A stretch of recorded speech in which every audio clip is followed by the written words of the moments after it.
বিশ্বনবীর প্রথম বউ খাদিজা, কি সুন্দর নাম খাদিজা, বললে ভালো লাগে না? প্রথম নারী যিনি কালিমা পড়ে ইসলাম ধর্ম গ্রহণ করেছেন, আমাদের আম্মা জান। বিশ্বনবীর প্রথম বউ 25 বছর বিশ্বনবীর সাথে সংসার করেছেন, 3 বছর বিশ্বনবীর সাথে জেল খেটেছেন শিয়াবে আবি তালেবে। কেমন বউ? জামাইও জেলখানায়, বউ জেলখানায়। বিশ্বনবীর সবগুলো বাচ্চা সন্তান ছেলে মেয়ে এই মহিলার গর্ভ থেকে এসেছে, একজন ছাড়া ইব্রাহিম। ইব্রাহিম বিশ্বনবীর আরেক বউ মারিয়ার গর্ভে এসেছে, বাকি সব খাদিজার গর্ভে। যে আমরা ফাতেমা, বিশ্বনবীর কন্যার নাম কি? ফাতেমার মায়ের নাম কি? খাদিজা। সুবহানাল্লাহ।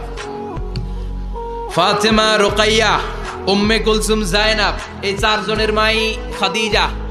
আবার আব্দুল্লাহ, কাসেম, এদের মায়ের নামও খাদিজা। বিশ্বনবীর সব সন্তান এসেছে খাদিজার পেট থেকে। বরকত বেশি না কম?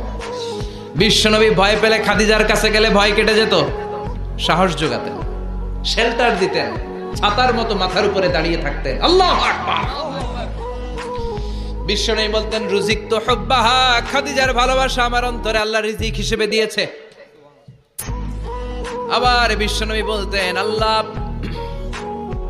যেই কিয়ামতের দিন বন্ধু বন্ধুরে চিনবে না, ভাই ভাইরে চিনবে না, কেউ কাউরে চিনবে না, ওই কঠিন দিনে আমি আমার খাদিজারে যেন ভুলে না যাই, আমার খাদিজারে যেন দেখা মাত্রই চিনতে পারি এটা আমার খাদিজা।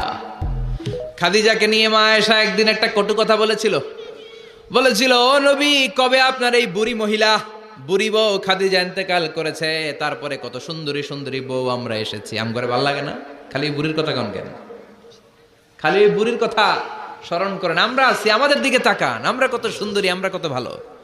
বিশ্বনবী রেগে গেলেন, মা আয়েশাকে এইভাবে ধরলেন। জীবনে কোনোদিন কোনো স্ত্রীর গায়ে হাত তোলে নাই, শুধু ওই দিন মা আয়েশাকে এইভাবে ধরেছিলেন আর বলেছিলেন, আয়েশা খবরদার জীবনে এই কথা বলবা না, আমার খাদিজা আমার বিপদের দিনের সঙ্গিনী, তোমরা আমার সুখের দিনের সঙ্গিনী, তোমরা কেউ আমার সাথে জেল খাটো নাই, খাদিজা আমার সাথে জেল খেটেছে 3 বছর। কয় বছর?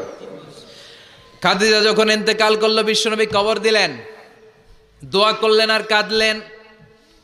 সাহাবারা দোয়া শেষে চলে যায়। আবু বকর বললেন, নবী কবর দেয়া হলো, খাদিজাকে দোয়া করা হলো, এবার চলেন। বিশ্বনবী তবুও যান না। বিশ্বনবী বললেন, আবু বকর তোমার মনে চাই তুমি ঘরে ফিরে যাও, আমি যাব না, আমি দাঁড়িয়ে থাকবো। খাদিজার কবরের 3টা প্রশ্নের জবাব আমি বিশ্বনবী দিয়ে তারপরে ঘরে ফিরে যাব। সাইয়েদনা জিবরাইল এসে বললেন, নবী আর কান্না করবেন না, আর দাঁড়িয়ে থাকবেন না, আর বায়না ধরবেন না, বন্ধুর সাথে চলে যা।